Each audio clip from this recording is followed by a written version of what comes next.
it's like as soon as the alcohol was gone, I was absolutely miserable. And so I needed something else immediately. The only time that I'll eat is when I'm drunk. My drinking started escalating in like 10th grade, 11th grade. Alcohol was the thing that you were, most of the time, you wanted to keep something in your back pocket. But eating disorders and alcoholism have always been closely tied for me.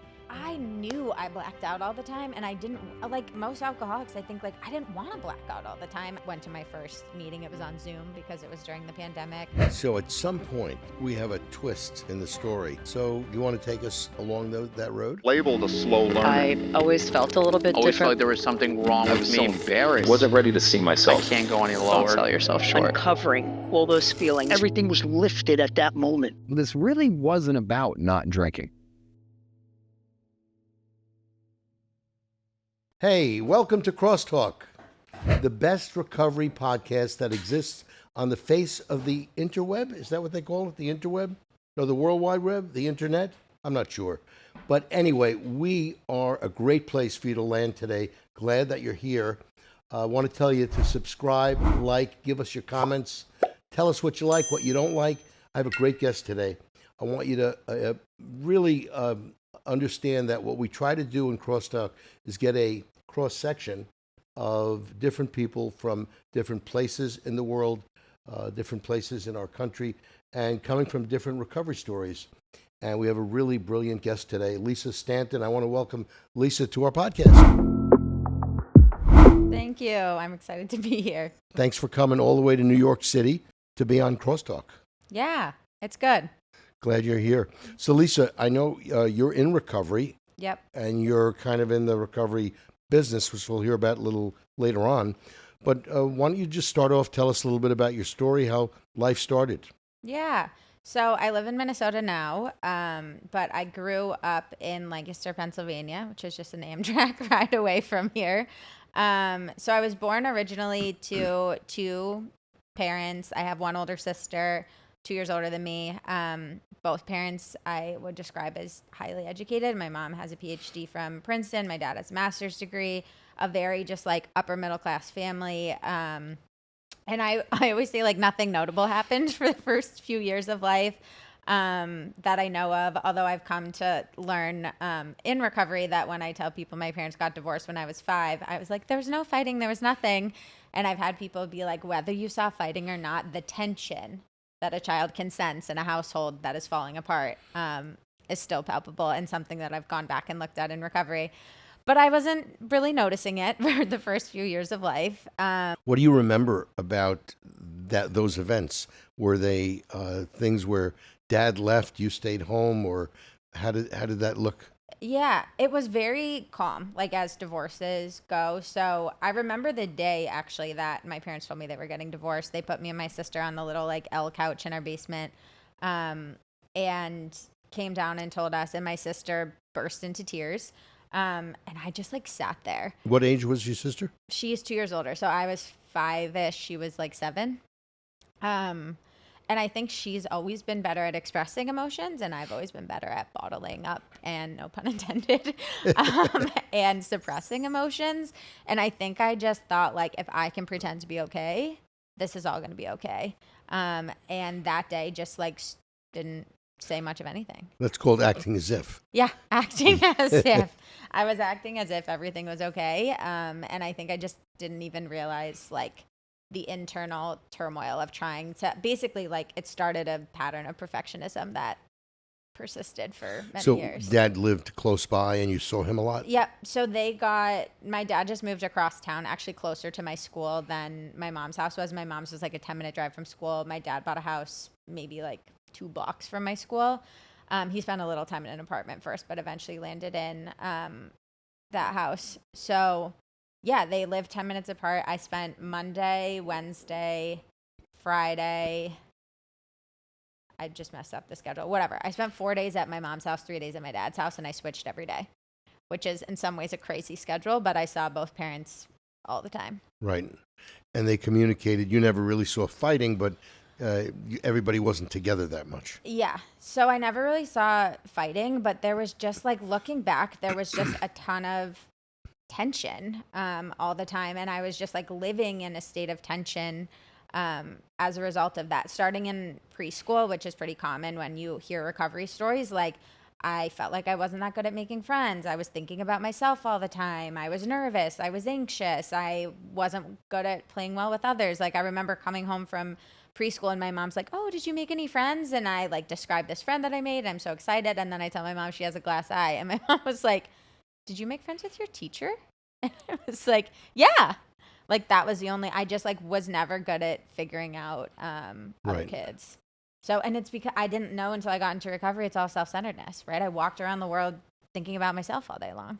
Right. So it makes it hard to make friends with other people. So you go through nursery, I guess it was preschool, Yeah. and you go through elementary school. Yep. And any major events between there and when you went to high school, or? Yeah. So I went to a pretty small private school, K through 12. So I switched, obviously, like after preschool, went to private school there. Again, like just felt that sort of internal like trouble making friends. I had sort of one friend in third grade for a while. And then there was another kid who had divorced parents who I started to kind of become friends with in like fourth and fifth grade.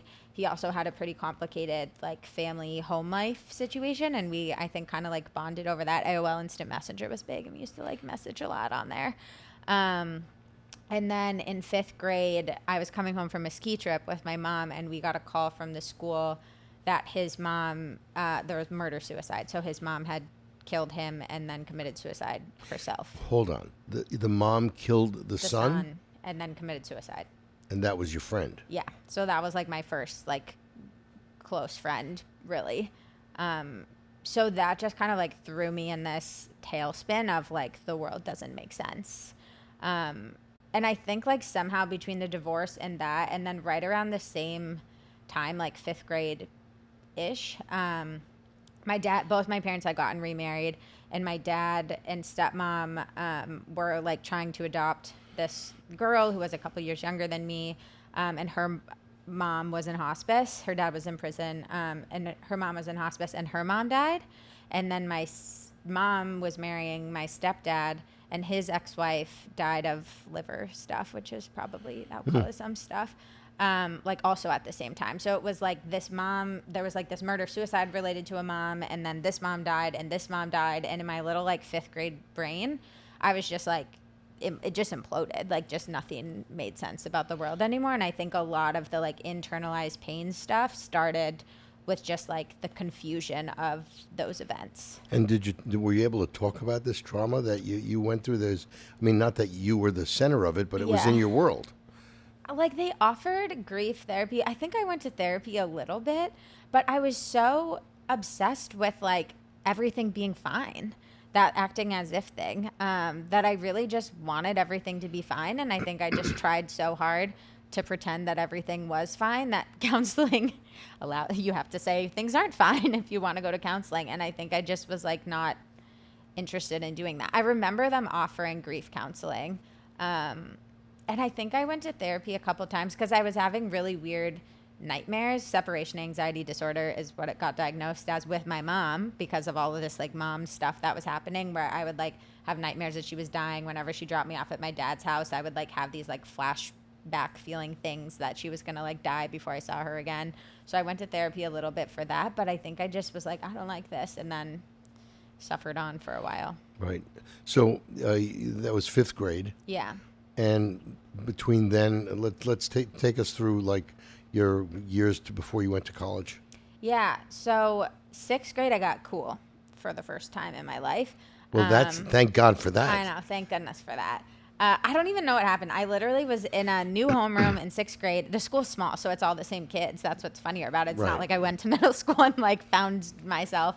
And this girl, we were sitting under the table during like reading time, and she just was like, "You should sit with me at lunch today." And then those were the cool kids in my grade, and I ended up being a part of this group of friends that were like the cooler girls, and that sort of ended up funneling into eventually like dating older guys and then drinking. Hold on. So in sixth grade, you meet one of the cool girls. Yeah. You become a cool girl. Become a cool girl. And how did that translate to dating older guys? I don't really know. It's just what the people were doing. There was literally in ninth grade, there's a photo of like me and my group of friends, and we're all dating male seniors. Like, and we all, like, it's a prom photo in front of my friend's house. And they were all a group of friends, and they all just like dated us So you were in ninth grade and you went to prom? with a senior, yeah. Well, My parents were thrilled. You are cool. So he was the quarterback too, and we didn't even have football. He just played football for the high school downtown. So we didn't even like have a football team, but I managed to find myself a little quarterback. He's a and a quarterback drinking without a problem. football team. Yeah. Well, I mean, he played for downtown, so it was almost like cooler because he was a public school quarterback. Got it. Private school kids. Right. Well, I have a lot of funny things in my head, funny metaphors, but I'm not going to go there. It's a pattern in my life. Right. So he had no one to toss anything to. Oh, yeah. Well, anyway, so ninth grade, 10th grade, 11th grade, 12th grade, cool. No, it got a little trickier. So after 8th grade is when I started drinking. So drinking kind of enters the scene. And for me, it was immediately not good. Like, I don't think I ever drank normally in my entire time drinking. So my very first drink, I'll just tell the story because it's funny. My friend Claire calls me. We had those like little Nokia cell phones. Calls me. All right, she was having a party at her house. And my two little friends call me on their Nokia phones, and they're like, you should drink. And I'm like, I don't even really know what this means. Like, what's happening? And they were like, 12, just drink 12 ounces, and like hung up the phone. And I'm sure they each had like drank a Coors Light or something, right? But my parents didn't really drink, but my stepmom did a little bit, and so there was whiskey in the house. And so I, being the perfectionist that I am, took out a measuring cup, like looked both ways in the kitchen, took out a measuring cup, carefully measured 12 ounces of whiskey. I think I just like didn't pay attention in health class, didn't realize that's like not a thing humans should do. Like measured it, put it in this like opaque water bottle. My sister drove me to the party at my friend's house. I chugged it on the way there. Not that I'm a very big person now, but I was like 5'2" and probably less than 100 pounds then. So I chugged it, vomit everywhere within like 2 minutes because I've just poisoned myself as far as my body is concerned. But what is like so beautifully problematic about that situation is all the memories are good. Right? Like I barely remember anything. I kind of like browned in and out all night, but I can just remember like feeling free and feeling what I thought was joy for like one of the first times in my life. Like all that tension I talked about, fear of what other, because even once I got cool, I still just lived in fear that I was going to be like not cool one day or people weren't going to like me anymore. And for the first time in my life, I just didn't care. Right. That's one of the promises, I think. Yeah. One of the promises of blacking out is you stop caring what people think. You can't think at all. How could you think about that? Yeah. Yeah. So my drinking, so I started that day, and it was pretty hard to get alcohol in the beginning. But we would like get it. That was part of the dating the older guys. We could get it from them. There was a guy who sold like $20 Deer Park water bottles full of vodka in a cul-de-sac, and we would get that some. So ninth grade was like we were all dating seniors, and it was great. And then that group of friends kind of broke up, and people went to boarding school and public school and different things. So 10th grade and 11th grade were like a lot different for me. But I feel like there was some weird sort of like glow of like having been cool that sort of like carried me through those. But my drinking started escalating in like 10th grade, 11th grade, 12th grade. So 10th grade, I got in trouble at school for drinking before a soccer game because I was starting center midfielder in the soccer game, and I took like 8 shots of 99 apples before the game and was like stumbling around the field, and then somehow convinced everyone it was food poisoning and like didn't get expelled. But it was like, my point is basically my drinking was like already coming out at the seams And the lying. Yeah, the lying, yeah, dishonesty. And I guess even, I haven't really thought about this before, but like later on, there's like tons of relationship problems that are coming from drinking. But even early on, like my high school boyfriends, I feel like were like, why are you drinking so much? Where did you sleep last night? Why? And I'm like, I don't know. And it escalated in college when I had more freedom. But it was pretty bad even in high school. And my friends were always like, please stop blacking out. And they would like drive me home and just leave me at my house. Please stop blacking out. Yeah.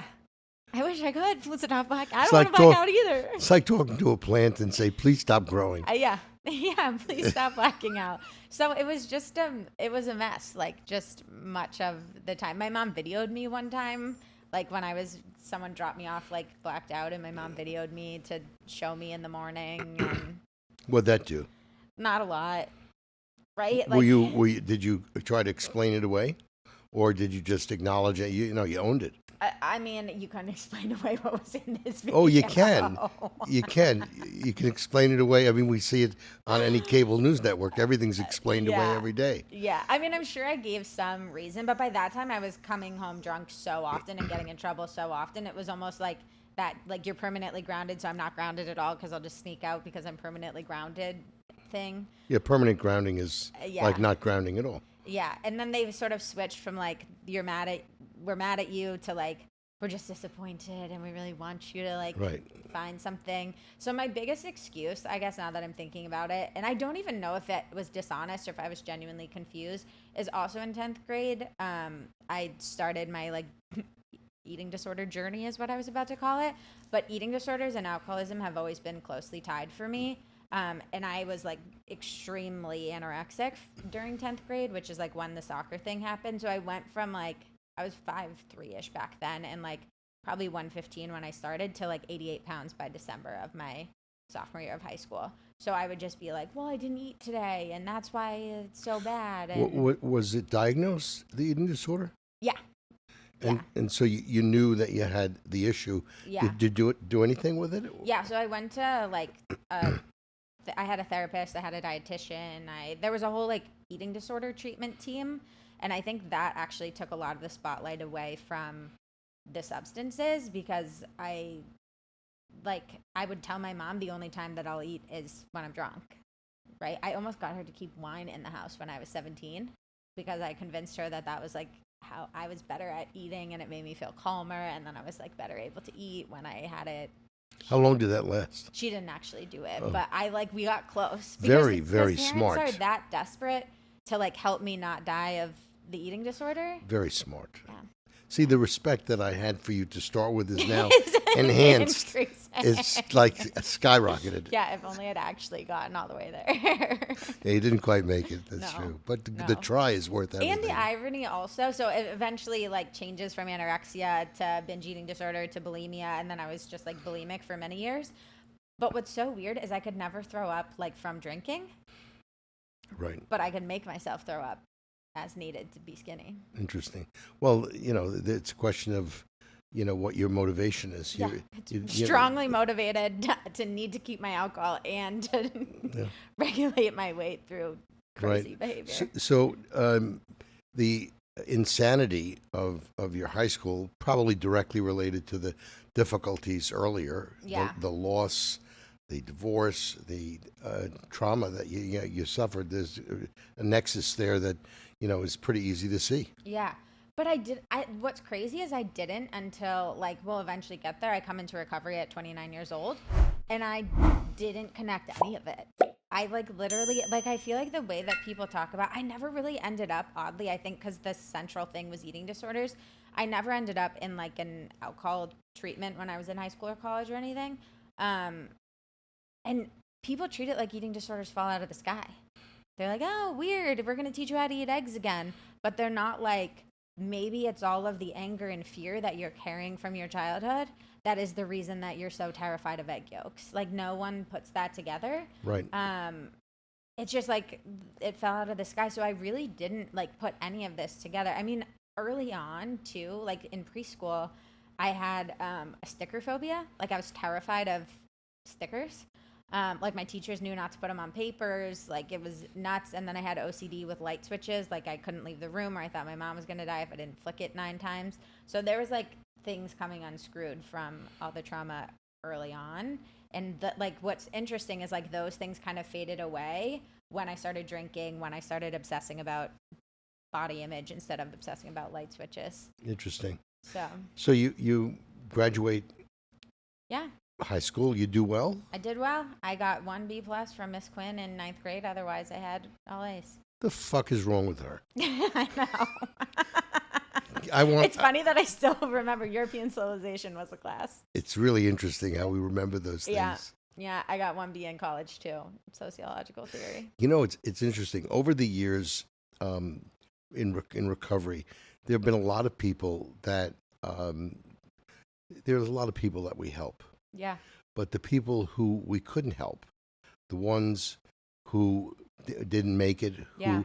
who had some time and then their bodies couldn't take what they went back to, and the ones I really remember are the ones that aren't here anymore. Yeah. I wonder why that is. It's a little bit like the B plus. Yeah. Yeah, I have a couple of those. Like like- Banana Bread Lori is who comes to mind to me. She always baked banana bread before meetings and stuff. But yeah, you remember those. Yeah, yeah. But you know, there's a lot on the other side. So I Yeah. guess looking at the whole picture is really important. Yeah. Gratitude for all the good things that we have. Yeah. So you graduate with honors Yep.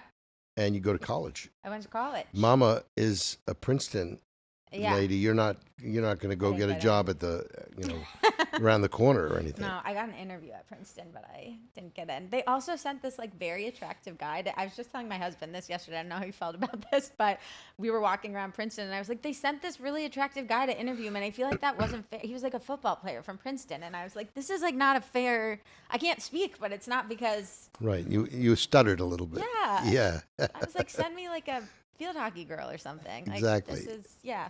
That would have been better. That would have been better. I don't think I was getting in anyway. But yeah, so I graduate high school and I actually, basically because of the eating disorder, had gotten really good at running, as many anorexic women do because we get exercise compulsions and we start running all the time.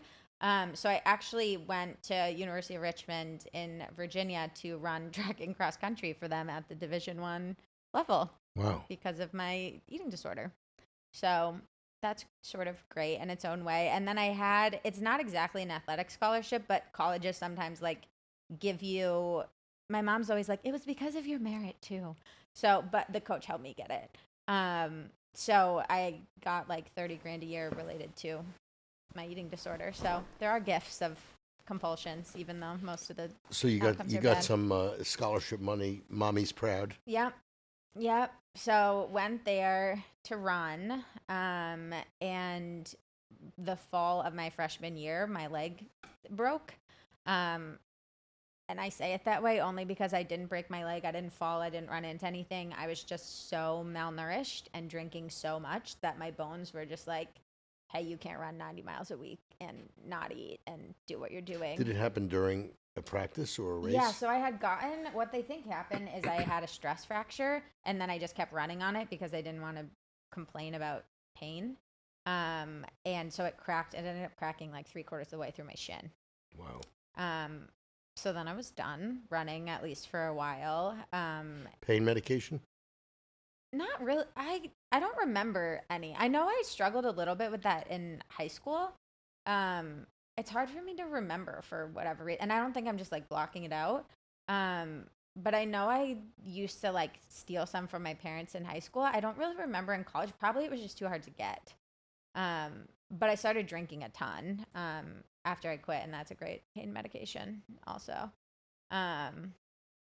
So yeah, not a ton. I was in a boot, but I don't remember any like prescription meds. Do you remember that being difficult, being in a boot or in a cast or that kind of stuff? Because I was, for the first time in my life, I had a cast this year, Yeah, and I didn't realize. I usually look at these things that people have, and I say, they'll get better.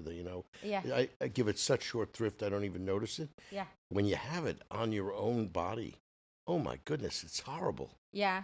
I think it was annoying in class. It was like a very much a walking campus, so I think Yeah. it was a little bit annoying to walk around. But It's such a baby. yeah, I don't remember it that much more than that. Yeah. All right, well, forget about, let's not Yeah. talk about me anymore, okay? So my leg breaks. So I ended up basically joining a sorority. The coach wasn't super pleased that I joined a sorority. She was probably right for not being pleased. And we ended up parting ways. And I went the route of sorority instead. Sorority instead of athlete. Yeah. Okay, junior year, sophomore year? Freshman year. So by freshman spring, I just rushed and joined a sorority instead. Okay. Got to retain the scholarship because it wasn't directly related to me running. And then actually ended up getting a bunch more through my sorority because similar to high school, I graduated college with like a 3.9, I think.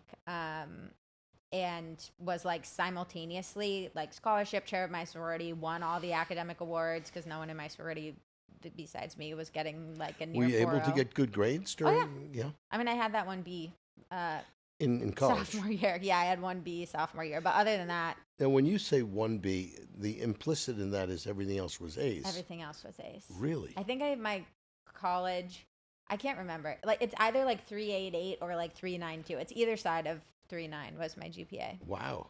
So I always like did everything I needed to do well in class and was just like completely blacked out the rest of the time. Like whenever I would go, we would have like scholarship banquets and I would go up to collect my awards. Everyone in my sorority was like, I thought you just blacked out. Like, I don't understand. You are also doing well in school. And I'm like, I don't know. It's just happening. One of those feathers in your cap. Yeah, it's just, and I would choose, like, I think I would still have chosen psychology now, but I know I chose things that I was good at and I was interested in because it was just very easy to get A's in those things. Like, I don't know if I would have wanted to go to med school, but I think I couldn't have drank as much if I like needed to take organic chemistry and show up to labs and stuff. So I just didn't take the kinds of classes that I would need to like have that. Right. You took things that allowed you to do the social things and, you know, the using things that you could still do and still maintain high grades. Yeah. Yeah. I mean, I don't think that part of the story Yeah. is, I think, pretty typical of the way we manipulate the world around us Yeah. to be able to say that we're okay. Yeah. Yeah. So I was trying my hardest. So it's like that was happening. I was also blacking out all the time. I was also on sorority probation often. Like the one Who put you on sorority probation? The sorority? sorority puts you on sorority probation. Your peers. Yeah. Well, your peers and like there's people that oversee the sorority so it doesn't fall apart. And those people, there's like one day a year that you're supposed to be sober at a social event. And obviously I couldn't do that. So I not only wasn't sober, but blacked out. And then the people who have the job of being sober had to care for me because I was way too drunk. So yeah, you get in trouble when you behave that way. Right. Yeah. You're allowed to drink, I feel like. You're just not allowed to cause problems. And my drinking almost always caused problems. Right. So So you graduate college graduated college. and your grades were good and you meet wonderful people, sorority sisters. Yep. And some of them are still your friends today, right? Yep. Yeah. So so you go on to any school after? Yep. So I went straight to graduate school. So during my sophomore, junior, senior year, I was doing research with professors there. And like was writing papers with them, like academic publications that were going out into the world. So I went straight to a PhD program when I graduated college. And that's how I ended up in Minnesota. So this is now 2013. I graduated college in May and then moved to Minnesota in August to start a PhD program. In Minnesota, because you got into school in Minnesota. Minnesota, because it's weirdly ranked very high for a PhD in psychology. I was like not pleased, but so I like got into Duke first, and I think it was ranked like 10th at the time for a PhD in psychology. But Minnesota was, I don't know, 4th or 5th. Mm-hmm. I don't know what it is today, but So it was an academic choice, that it was a really good school. Yep. And then there were 2 professors there. So my degree's in social psychology, and there's lots of, like, you can study politics, you can study relationships, you can study health. And I wanted to study health and eating behavior because I was fascinated with why I couldn't figure out how to eat like a normal person. So there was people who did that at University of Minnesota. So that's why I chose there. And you got a master's there? I got a PhD there. Oh, wow. Yeah. How many years? 6. Holy crap. Yep.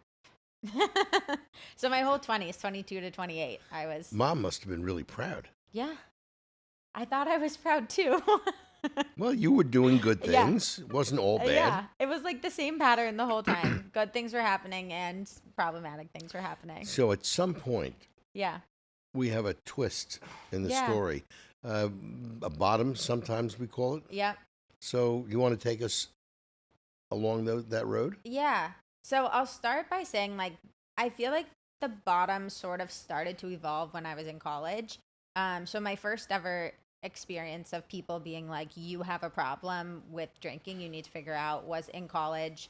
A few girls I was really good friends with, after like a particularly bad night. This was April of my senior year, and actually my first hospitalization because of alcohol was February of my senior year of college.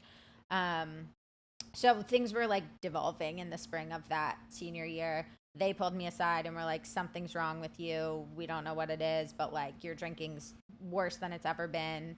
And I was kind of like, I drink, you guys drink too. Like, this isn't what's even happening here. And they were like, like it's different. You didn't notice the difference. They did.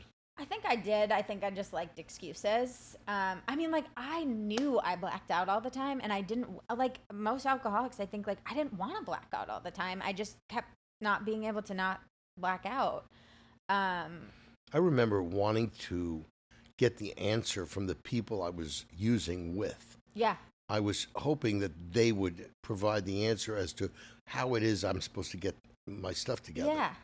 And they didn't know. They were doing it with me. Yeah. But they were, the ones you were with kind of knew that there was a difference between your behavior and mine. The crowd I was running in were, they weren't so far away from, I was worse. Yeah. But, there was no answers to be had in that environment. Yeah. These, I think, were like genuine regular drinkers.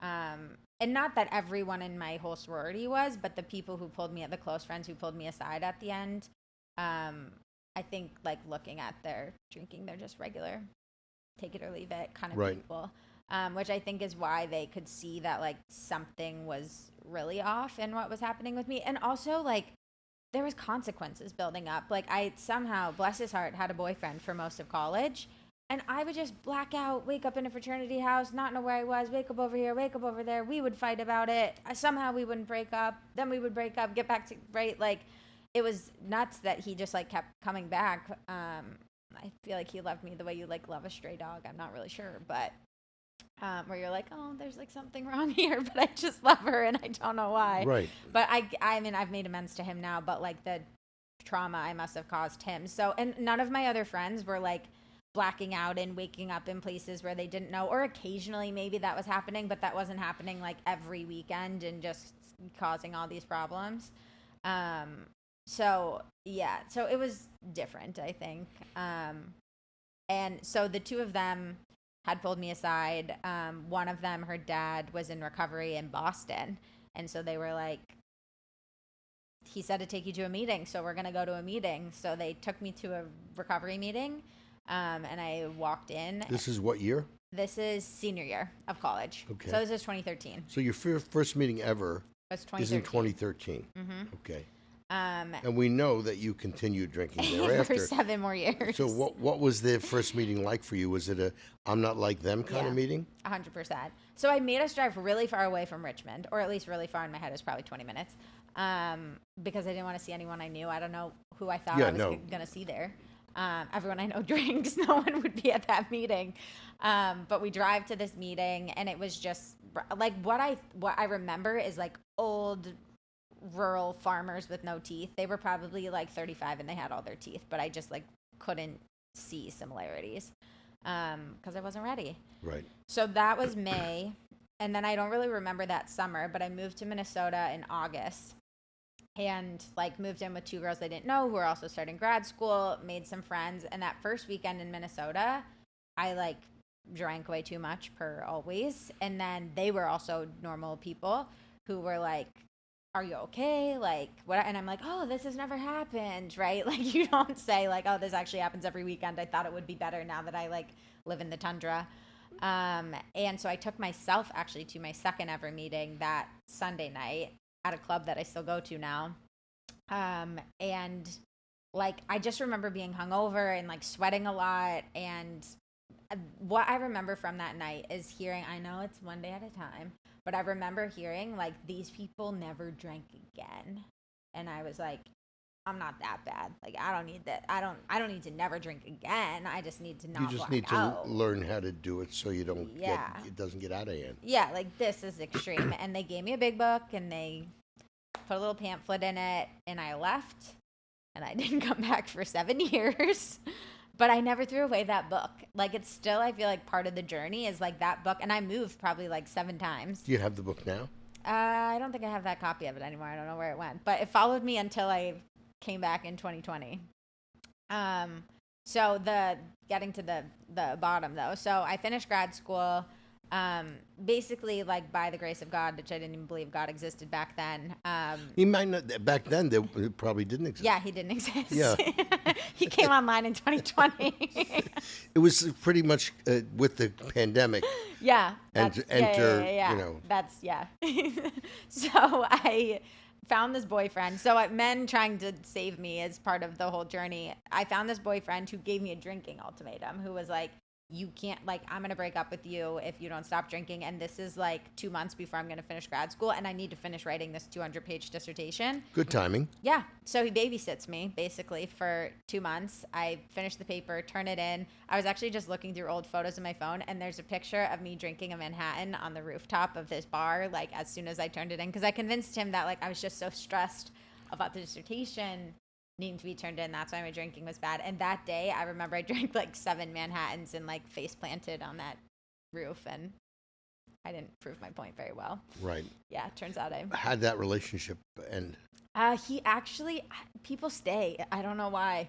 He actually stayed for a while. So shortly after that, after I finished my PhD, I moved to Chicago to do a postdoctoral fellowship at Northwestern School of Medicine.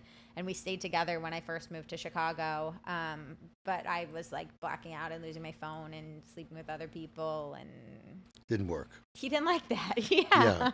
There are certain things that tend to annoy boyfriends Yeah. and girlfriends about that. Yeah.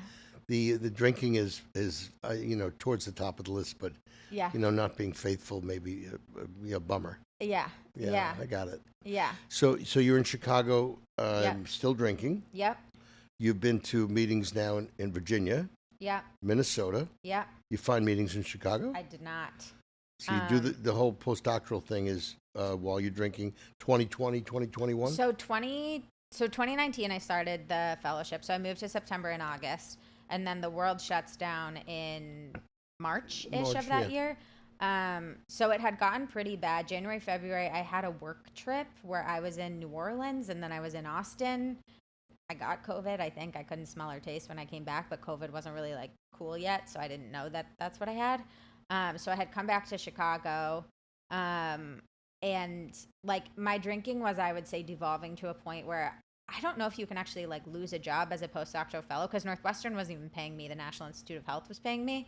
But if you could lose a job, I feel like I was getting close, because in grad school, you don't have to show up 9 to 5. This was like at a medical school. I was supposed to take the train, show up at 9 every day, and I had never had to do that before. And it became very evident that if I had to do that in the past, I would not have had a job. And I just like couldn't hold it together. And then by mid-March, I get back from this trip, and like I don't have to go to work anymore, because we worked on interventions with cancer patients. Cancer patients can't do anything during the pandemic, so everything becomes remote, and my workload became very small because there just wasn't as much to do. And my drinking then, like, it had always been like I was drinking every night on weeknights, but I was just like sobering up just enough for the day, maybe like a few little sips in the morning to like help it wear off, but not like all day. And then by March of 2020, when I didn't have to go to work anymore, it was like all day.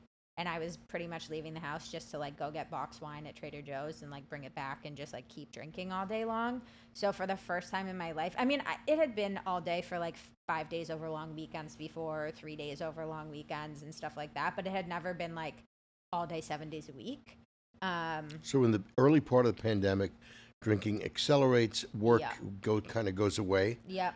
And was there a particular event that intervened? Not really, which is kind of weird. There was just, I woke up one morning. So I was also trying to date during that time. I'm like on all these dating apps. I'm showing up to dates blacked out. And I came home. During COVID. During COVID. Yeah. When those are addicts, right? I'm like, I need booze. I need men. These are the things that are going to solve my problems. Also, my bathroom broke at one point. And so I was also dating people to sleep at their house if they had bathrooms, which I've never shared publicly before, so you can take or leave that as you will. All right, well, you've heard it here. You heard it here first. The toilet broke. So I was nuts, right? Just like nothing in my life actually made sense at that point. So I wake up one morning and my bed was on these little like riser things so that you could put more stuff under it because I was in a pretty small studio apartment in Chicago. And I woke up this one morning and the bed had like fallen off of some of them. So I'm like tipped sideways in the bed. I have peed the bed. It's also that time of the month. So there's like blood and pee and the bed is sideways and I'm hungover and I was just like, something has to change. But otherwise, everything is fine. Yeah, otherwise everything's great. But yeah, it was just, I think I knew that like internally I was devolving. Yep. And I think there was a part of me that like almost wanted, I mean, I wasn't driving really anywhere in Chicago, but like wanted a DUI or wanted like, I'd even had police interactions in Chicago, but I was blonde then. I was going to say I'm a little blonde girl and I'm a brunette girl, but I was like a little blonde girl and they would just like bring me home. Right. I'm no arrest, no anything. Even I got stopped once in Minnesota while I was drinking and he was like, just get to your destination. Like so many times there were like, it's almost like I wanted something to fall apart and things just like weren't falling apart. And I woke up that morning in Chicago and I was like, I don't know what to do, but I have to be done. And I just started driving back to Minneapolis. I just like put stuff in the car. I probably wasn't even sober, honestly, given how much I was drinking, but put all my stuff in the car and just started driving back toward Minneapolis. Like I didn't even know where I was going. You didn't have a place that you lived. No, I just couldn't. I just thought Chicago was the problem. Right. It had made it worse than ever. And I was like, it's the pandemic and my apartment's too small and whatever. So I just start driving back. I always joke, like, this is not a great decision-making mode. So I end up calling my ex-boyfriend, who I had dated for, like, most of the time that I was in Minneapolis, and was like, hey, can I stay with you? Like, I'm going crazy in Chicago because there's just more room in Minneapolis. I imagine it kind of like being in New York during the pandemic. Everyone just, like, feels on top of each other, and there's just, like, in Minnesota, there's more space, and it was getting closer to summer by that point, like April. So it was just, anyway, he said yes. So This is the same one that you had broken up with. no, this is actually a different one. Okay. Yeah. So that one that If you don't mind, Yeah. I'm just going to get a scorecard. yeah, there's a lot over the years. I stood on the shoulders of a lot of men. That's probably not how that should be said, but like who kept me from hitting different bottoms at different points. So you go back to Minneapolis. Go back to Minneapolis. This guy actually owns a bunch of cannabis farms across the mostly. But he's not a using person. I mean, he like smokes a lot. He's a normal Anyone guy. who sells cannabis smokes a lot of cannabis. But yeah, so he again has the ability. I mean, when I was dating him, I drank too much all the time. But I had come back. This is I think now like early May. Go to stay with him. And after a couple of weeks of me being there, he then pulls me aside and is like, "I've not like you've always drank too much, but I've never seen it like this. Like you can't stay here if this is all that you're gonna do." Because he was watching me drink like 24 hours a day in his house, hiding it from him, like whatever.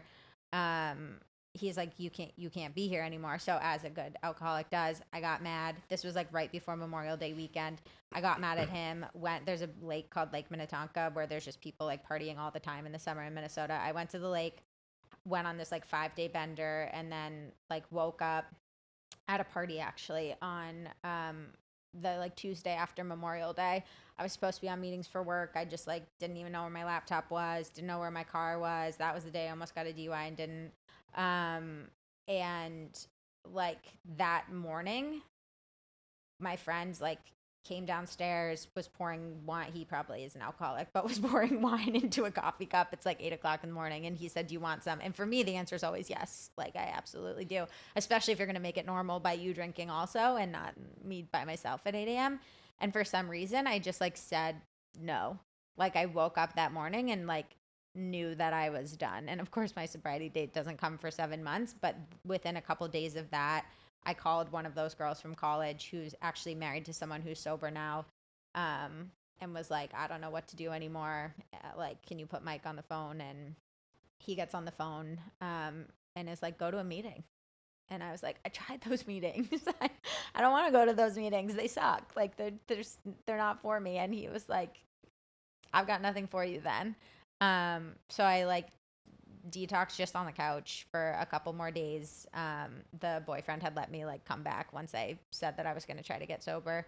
And by that Thursday, went to my first meeting. It was on Zoom because it was during the pandemic.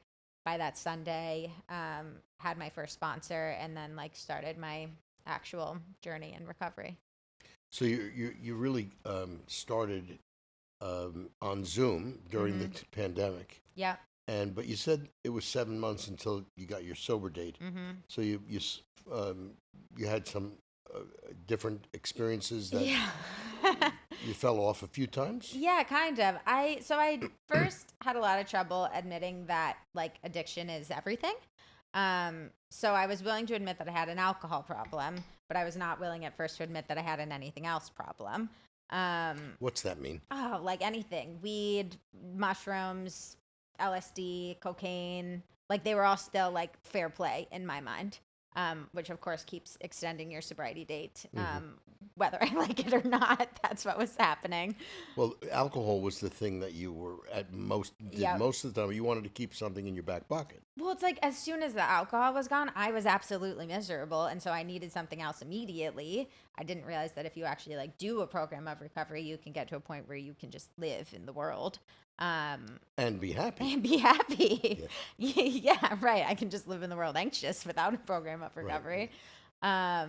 But yeah, so that's what took. So I first, as people do, I found a sponsor who was young and cool, and I didn't want to believe in God because I was too smart because I had a PhD, and she didn't believe in God, and she told me that I could resent anyone I wanted if it was justified, and it was a whole mess. But she was sober, and I like, it's all part of the journey, right? Like I think if I had gone from where I was to like finding someone like the sponsor I have today, I would have thought she was absolutely insane. So to have it was good. To have this person as a stepping stone to just show me that it was like possible to not drink and still live, I think was important, but it was just not the level of recovery that I was eventually going to need. So what happens is she's my sponsor for a while. I'm meeting with her weekly. I'm going to meetings all the time. My home group was actually the Hollywood Young People's meeting out of Los Angeles because I thought it seemed cool. And I was like, everything's on Zoom anyway. I've actually gone to visit them like since a couple years later. Be like, nice. Hey, this is so fun. You guys are my original home group. But so I was doing it like mostly online and had the sponsor, but I was like showing up and doing the things and like doing the steps of recovery. But I was doing them all without a higher power.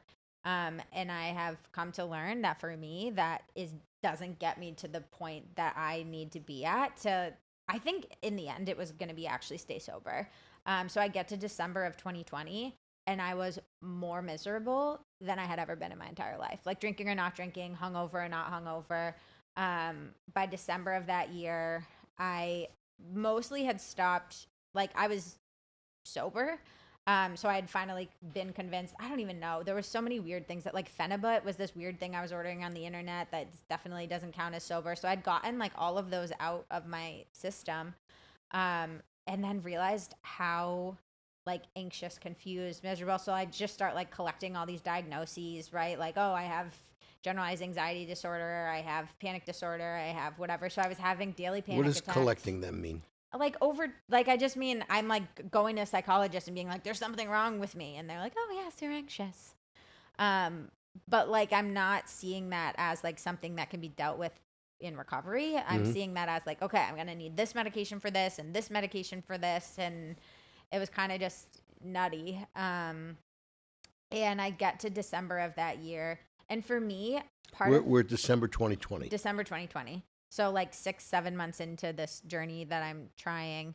And one of actually the reasons why I was always afraid to get sober was because every time I'd stopped drinking in the past, the eating disorder got worse. So like those 2 months when I was finishing my dissertation, I vomited, I think like every day, like binged and threw up every day. So the eating, because it's just another way of coping with all the stuff that was all the fear, all the anger, all the whatever. So as soon as I stopped drinking, I'm back in those. So I'd always been afraid of that. And that is exactly what had happened. By December of 2020, I was having a panic attack every day. So my anxiety is just all over the place. I was binging and purging like 4 or 5 times a day. So I'm spending the whole day just like eating a gallon of ice cream, throwing it up. And there is like a release that comes in that's very much like addiction. And so my life, I was at this point where I'm like, why am I even alive? Nothing changed. Yeah. Why even be sober if my life is going to be this? So I don't ever know that I have friends who have had like suicidal obsession where like that's all that you can think about. And I don't think that I ever got to the point where I would say that I had a suicidal obsession, but I definitely was in a place of like, I don't understand what the point of being alive is if this is what sobriety is.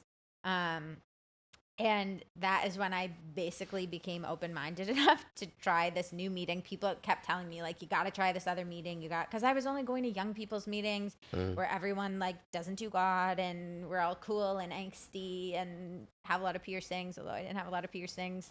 And people were like, go to this meeting. Like, there's old-timers there, whatever. And I was like, I don't know. It was at 6:30 in the morning. And I was like, I'm not a morning person.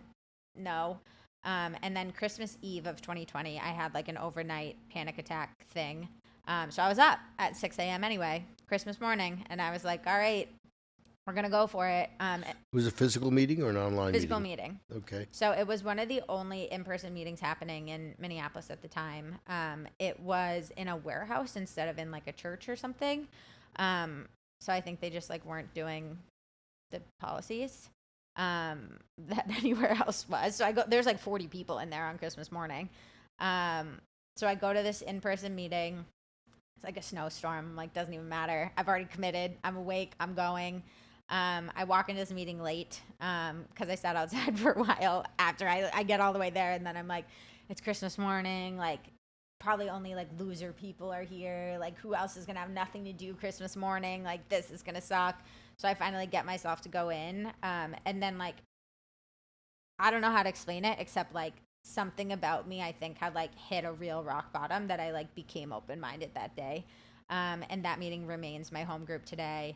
That meeting, like people freely use the word God. People were very clear that like, that's the problem is that I just like wasn't going to do that part of the program.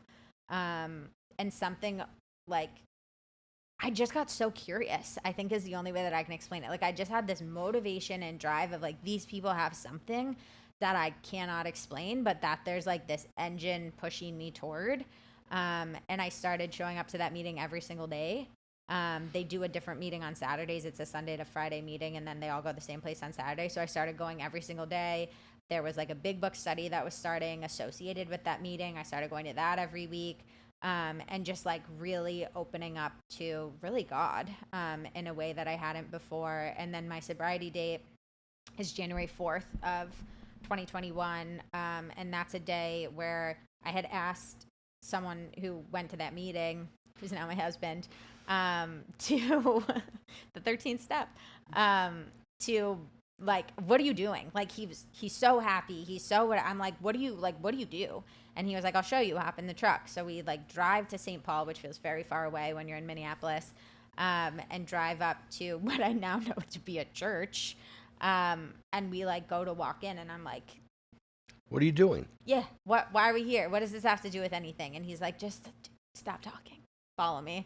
And we went in, and I got on my knees and like gave my life to God in the church that day, which is like, not only did I not want anything to do with God, I especially didn't want anything to do with like a God that looked like that. And it was a Catholic church, so it wasn't just like a cross that was up front. I don't know if you've ever been in a Catholic church, but there's like the whole bloody thing is hanging on, like Jesus's whole body is hanging there. And I've like didn't have a ton of exposure to Catholic churches, so this is like just so extra, right? And it's one of those ones where there's like velvet on everything and the kneelers, and I'm right up front.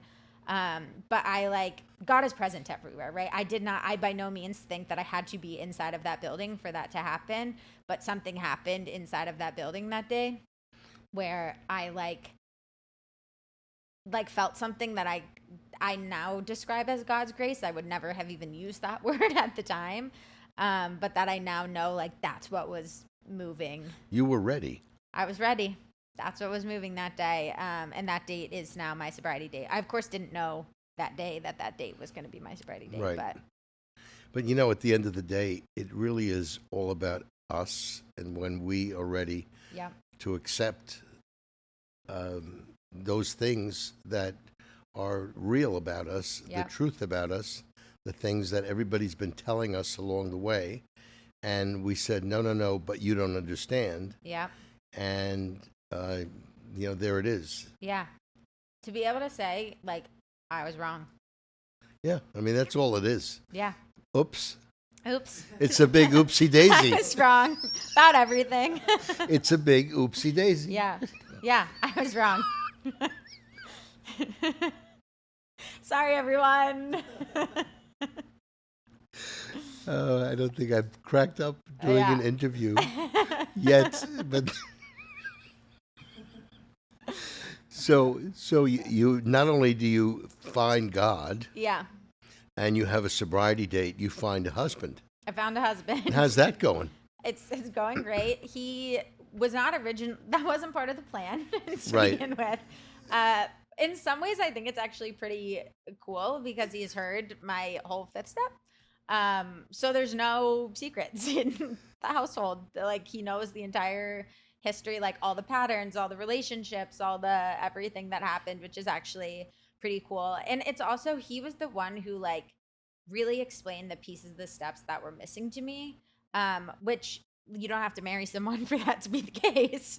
But it's cool looking back to be able to like have had those experiences. Like, he was one of the first people that we were like driving in the truck was like a big, I mean, he puts people in the truck who he's not married to all the time. But just like drive people around, because you don't have to like make eye contact. You can talk about whatever you need and just like look at the road. And he told me to bring my fourth step one day. And we're in the truck and he's like, there's a prayer that's in this, that's about like, this is not just a list of people that you resent. This is a list of people that you're going to ask God's help to forgive. This is a list of people where like you need forgiveness for your resentment toward them. Like, this is what the prayer is for. And I started praying this prayer, and I didn't know that it was possible. Like, I understood in the intellectual concept of forgiveness, like to let go of the past. I thought that I had been forgiving. I couldn't figure out how to do it. For me, I guess I just like needed God's help to do it. But to look at that sheet of paper and people that I like thought I hated, or people that I thought I like, it was nuts. Like, to just look at it and be like, I think it's all okay. And some of them, it didn't happen like as quickly as I'd want. Some of them I had to pray for several weeks in order to like get to that place. But to just like be able to unlock all of this stuff, and for the first time in my life, like, that's what really changed for me. Is it wasn't just, I had figured out how to not drink. It's just I had to like vomit all day and have panic attacks and all of that. Mm-hmm. But the shift that happened when I let God and prayer be part of my program is that like I was sober and I wasn't throwing up anymore. Like, I was sober and I had let go of the anxiety medication that I was on. Like, I was sober and I wasn't anxious all day long anymore. And that was like, that's the part that was nuts. What a change. Yeah.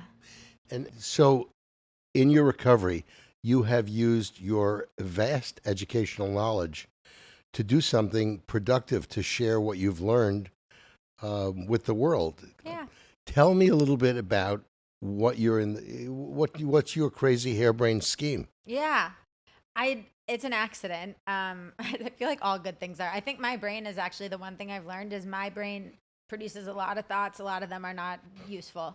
And so in the end, what I do now is actually mostly like be a recovery faith influencer. And then I ended up writing a book, and that all came out of an accident, essentially. I joined like a women's group of sorts, and we were doing this study on like gifts from God, on like, there's a whole little survey thing that you can take, whatever.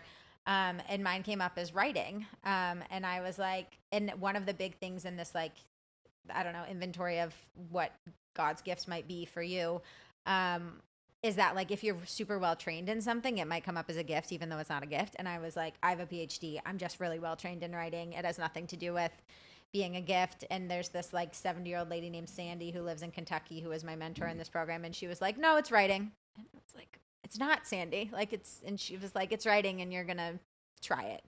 And that was just like start writing about like spirituality stuff instead of writing about science, which is what I had done my whole life.